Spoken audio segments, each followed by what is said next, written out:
Hello, and welcome to Daily Nexus Update Daily News Brief. Today is Friday, 12th June 2026.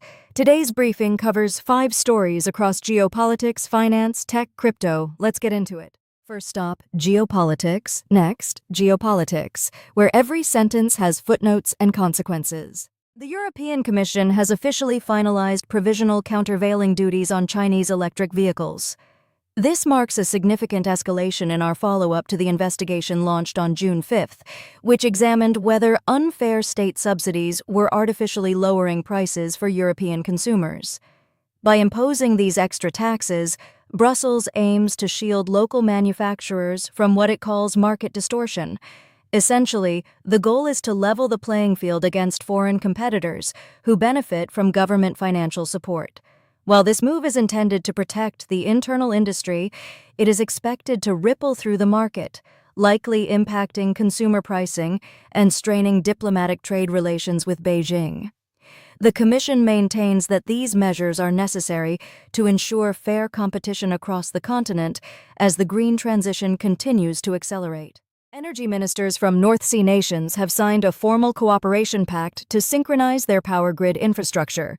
This move represents a major follow-up to the interconnector project approved on June 8th, aiming to turn the region into a powerhouse for clean electricity. By better connecting these national grids, countries can more effectively share offshore wind energy across borders. This integration is vital for building a more resilient system, and it directly addresses the urgent need to reduce reliance on external energy sources. While the European Union continues to navigate complex trade tensions, like the recent investigation into Chinese electric vehicle subsidies, this energy agreement marks a clear shift toward internal stability. It is a strategic effort to secure the continent's power future through deeper cooperation and shared infrastructure. Quick pivot from geopolitics to finance. Time to check the markets, where charts can move faster than coffee cools. The European Central Bank is signaling further relief for the economy, following up on our June 8th report regarding the initial interest rate cut. Fresh data shows that wage growth across the Eurozone is finally cooling down.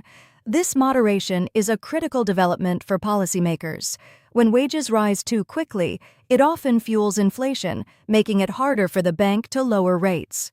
With this pressure easing, the Governing Council now has more flexibility to continue its cycle of cutting rates. This shift is designed to provide a much-needed boost to the region's industrial recovery. It complements recent efforts, like the new Energy Resilience Fund, to stabilize the broader market. By lowering borrowing costs, the bank aims to keep the current economic momentum moving in the right direction. Quick pivot from finance to tech. From microchips to macro consequences, tech never really does quiet mode. The European Parliament has officially formalized its new digital sovereignty tax framework, following the initial proposal introduced on June 5th. This move marks a significant follow-up to the broader Data Act rules that began implementation for cloud providers just days ago.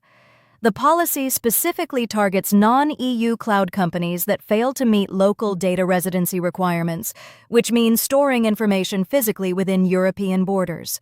By imposing this tax on foreign entities, the EU aims to create a level playing field for local infrastructure providers. It is a calculated effort to ensure that European digital services can compete fairly against global tech giants. This framework solidifies the bloc's ongoing commitment to maintaining strict control over its own digital infrastructure. Quick pivot from tech to crypto. Now to crypto, where volatility still treats calm as a temporary bug. European regulators have officially finalized the technical standards for stablecoin issuers under the MiCA framework. This move follows our previous coverage from June 8th and 10th, marking a significant step in formalizing crypto rules across the European Union. These new standards offer much-needed clarity on liquidity and reserve requirements, essentially ensuring that companies have enough cash and assets on hand to back their digital tokens. By setting these strict rules, the European Securities and Markets Authority aims to prevent systemic risks that could otherwise destabilize the broader financial system. It is a critical shift toward safer digital markets. Issuers must now align their operations with these specific mandates to maintain compliance and protect users within the evolving European crypto landscape. Diplomacy moved carefully today, which is rare enough to deserve a drumroll. If you want the next roundup, subscribe to Daily Nexus Update.